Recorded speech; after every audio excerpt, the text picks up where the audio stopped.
नमस्कार, मी पल्लवी। आज आपण या ठिकाणी बघणार आहोत खुसखुशीत अशी कोथिंबीर वडी। खूप रेसिपी सोपी आहे, त्याचबरोबर खुसखुशीत करण्यासाठी काही ट्रिक्स सुद्धा मी तुमच्यासोबत शेअर केलेल्या आहेत। मग वेळ कशाला लावतात, व्हिडिओ न स्किप करता नक्की शेवटपर्यंत बघत राहा। तर हे बघा, खूप अशी खुसखुशीत आहे। तुम्हाला मी फोडून दाखवते, मध्ये पण भरपूर अशा लेअर बनतात। त्याचबरोबर हाताने अशी कुस्करली की तिचे भरपूर सारे तुकडे होतात, म्हणजे आपली कोथिंबीर वडी ही खूप खुसखुशीत झालेली असते। मग सर्वात सोप्या पद्धतीने मी रेसिपी तर शेअर केलेली आहे, पण त्याचबरोबर कोणत्या ट्रिक्स वापरायच्या ती खुसखुशीत होण्याकरिता ते पण सांगणार आहे। त्यामुळे व्हिडिओ थोडा पण स्किप करू नका, नक्की शेवटपर्यंत बघत राहा। आणि अजूनही तुम्ही कृष्णा फॅमिली व्लॉग्सला सबस्क्राइब केलं नसेल तर पटकन आता सबस्क्राइब करा आणि रेसिपीला आपण लगेचच सुरुवात करूया। तर रेसिपी म्हणाल तर खूपच सोपी आहे। तुम्ही या पहिले एवढी सोपी रेसिपी बघितली नसेल, तेवढी सोपी रेसिपी आहे, झटपट तयार होते। आणि सध्या बाजारामध्ये एवढी कोथिंबीर येते की कोथिंबीर पाहिली की असं वाटतं लगेचच कोथिंबीर वडी बनवून टाकूयात। तर चला, या ठिकाणी भरपूर सारी कोथिंबीर घ्यायची। आता कोथिंबीर वडी म्हटलं की भरपूर कोथिंबीर लागतेच, तर मग काय करायचं, कोथिंबीर स्वच्छ पाण्याने धुवून घ्यायची आहे। एकदम पाणी निथळत ठेवायचंय आणि कोरडी करून घ्यायची। तर आपल्याला इथे लागणार आहे हिरव्या मिरच्या 2, लिंबू, आणि आता ही कोथिंबीर आपल्याला चिरून घ्यायची आहे। तर कोथिंबीर चिरता चिरता तुम्हाला सामग्री सांगत आहे। छोट्या वाट्यानेच मी सामग्री घेतलेली आहे। जिरे लागणार आहेत आपल्याला, पांढरे तीळ, हळद, आवडीनुसार लाल तिखट, त्याचबरोबर ओवा लागणार आहे, चवीपुरतं मीठ, आणि चवीला बॅलन्स करण्यासाठी थोडीशी साखर, कारण कोथिंबीर ही थोडीशी कडवटपणा असतो, म्हणून आपल्याला साखर आणि लिंबू वापरायचे। तर आता काय करायचे, आपल्याला हे लसूण आणि मिरच्या आबडधोबड ठेचून घ्यायच्या। त्यामध्येच आपल्याला जिरं सुद्धा घालायचंय, म्हणजे जिऱ्याचा छान फ्लेवर असा या कोथिंबीर वडीमध्ये येईल। तर तुम्ही हे मिक्सरला सुद्धा वाटण बनवून घेऊ शकता, पण खलबत्त्यामध्ये असं आबडधोबड ठेचलं की चवीला खूप छान लागतं बघा। आता या ठिकाणी आपण 1 वाटी बेसन पीठ घेतले। आता क्वांटिटी तुम्ही तुमच्या नुसार घेऊ शकता बरं का। आता 1 वाटी पीठ घेतले आणि जवळजवळ 1 सपाट वाटीच कोथिंबीर असेल चिरलेली। त्यानंतर आता हा आपण ठेचलेला लसूण आणि मिरचीचा ठेचा घालायचा आहे। त्यानंतर चवीपुरतं लाल तिखट आणि हळद टाकलेली आहे। हे धना पावडर आहे बरं का, धना पावडर नसलं तरीही चालतं, असेल तर टाका।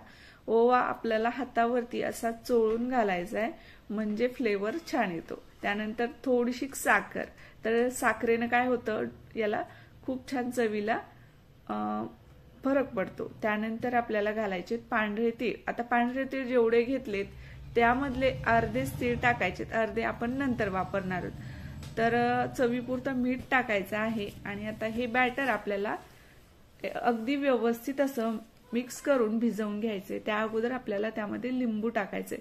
तर लिंबू टाकल्यामुळे काय होतं बघा, कोथिंबीर वडी खुसखुशीत तर होतेच, पण जे तुम्ही उकडता कोथिंबीर वडी त्यावेळेस तशी न तळताच ती खावीशी वाटते। म्हणजे सेम तुम्ही ढोकळा बनवतात का, तर ढोकळ्याची चव येते। म्हणून लिंबू आणि साखर नक्की घाला, खूप छान अशी चव येते बरं का कोथिंबीर वडीला।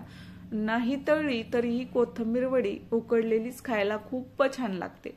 तर आता या ठिकाणी बॅटर जास्त पातळही नाही आणि जास्त घट्टही नाही, असं भिजवून घ्यायचं।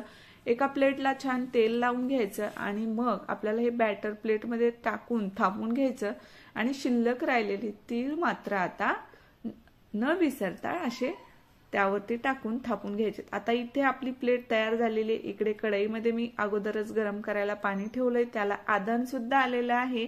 आता एखादी जाळी असेल तुमच्याकडे, जाळीची प्लेट, तर ती ठेवा, किंवा मग एखादी वाटी ठेवा, किंवा मग नसेलच तर स्टँड असेल तर स्टँड ठेवा आणि त्यावरती आता ही प्लेट ठेवून द्या। आता ही जवळजवळ आपल्याला गरम झाल्यानंतर पाणी 15 मिनिटं याला स्टीम द्यायची आहे, किंवा मग तुमच्याकडे स्टीमर असेल तर ते वापरा, नसेल तर इडली पात्र सुद्धा वापरू शकता। आता बरेच ऑप्शनल आहेत, ते तुम्ही तुमच्या नुसार वापरू शकता। आता 15 मिनिटं मी छान याला स्टीम दिलेली आहे। आता थोडंसं थंड झालं की हे आपल्याला कोथिंबीर वडीची जी प्लेट आहे ती रिकामी करायची, म्हणजे आपली जी कोथिंबीर वडी आहे ती काढून घ्यायची आणि वड्या पाडायच्या। आता तुम्ही डायरेक्ट यामध्येच कट करून सुद्धा वड्या काढून घेऊ शकता एक एक। माझ्याकडून एक चूक झाली आहे ती तुम्हाला सांगते। मी काय केलं, कडा सोडल्या, बतही नाही, पण मधला भाग उलथण्यानं काढून घ्यायचा, तर तो काढला नाही। मला वाटलं आता तेल लावलंय तर निघून जाईल, पण तसं निघत नाही बरं का। तुम्ही एक वेळेस उलटणं घाला मध्ये, किंवा मग जाग्यावर वड्या पाडून एक एक करून काढून घ्या। तर मी तसं केलं नाही म्हणून मधला भाग हा प्लेटला चिटकलेला राहिला, पण काही जास्त फरक पडला नाही। वड्या ह्या व्यवस्थित पाडता आल्या। बघू शकता तुम्ही, मस्त असं छान आपलं कोथिंबीर वडी तयार झालेलं आहे। आता याला आपण तळून घेऊयात। तर तळता वेळेस काय करायचं, कोथिंबीर वडी ही पूर्णपणे थंड झालेली असावी। तर चला, इकडे आता तेल घालायचंय। तर बघू शकता तुम्ही, एवढं तेल टाकलं होतं मी, आणि तळल्यानंतर किती तेल राहिले, तर जास्त तेल लागत नाही। अगदी कमीत कमी तेलामध्ये ही कोथिंबीर वडी तयार होते। तर कडकडीत तेल गरम झालं की हाय टू मीडियम फ्लेम करून आपल्याला ही कोथिंबीर वडी छान खुसखुशीत अशी लाल होईपर्यंत तळून घ्यायची। जेव्हा कोथिंबीर वडी तुम्ही छान लाल तळाल तेव्हाच ती खरपूस आणि खुसखुशीत होते। मधून तर खुसखुशीत होतेच, पण वरून तर बघू शकता तुम्ही, एवढ्या छान लेअर पडलेल्या असतात, आणि खुसखुशीत तर विचारूच नका, एवढी फार छान तयार होते। तर हे बघा, अशी छान एकदम फुल गॅसवर पण तळायची नाहीये, कमी कधी फुल असा गॅस करून ही कोथिंबीर वडी तळायची। फुल गॅसवर तुम्ही कोथिंबीर वडी तळाल तर मग मध्ये तुमची कोथिंबीर वडी कच्चीच राहू शकते, म्हणून हाय टू मीडियम फ्लेम करायची आणि तळायची।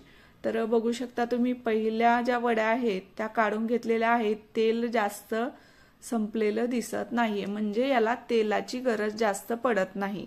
तर बिलकुल तेल शोषून घेत नसतं बेसन पीठ, खूप कमीत कमी तेलामध्ये ही कोथिंबीर वडी तयार होते।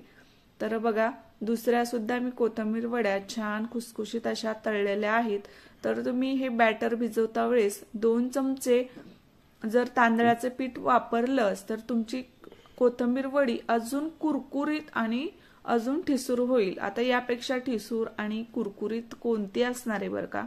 फोडल्यानंतर मध्ये अशा लेअर तर दिसतात, आणि सॉफ्ट आहे मध्ये, आणि वरतून अशी कुरकुरीत आहे बघा। आणि लेअर तर बघू शकता तुम्ही, मस्त अशा आपण शंकरपाळे बनवतो त्याचप्रमाणे लेअर पडलेले आहेत। तर ह्या कोथिंबीर वड्या आरामात 2-3 दिवस तुम्ही खाऊ शकता। व्हिडिओ आवडला असेल तर पटकन आता चॅनलला सबस्क्राईब करा, लाईक करा, आणि न विसरता बेलवरती प्रेस करून ऑल करा, म्हणजे तुम्हाला असेच नवीन नवीन व्हिडिओज दररोज पाहायला भेटतील। तर मग आवडली की नाही कोथिंबीर वडी, आणि रेसिपी तर खूपच सोपी होती हे तुम्हाला आता जाणवलं असेल। मग अशाच नवीन व्हिडिओ सोबत भेटूयात, तोपर्यंत बाय।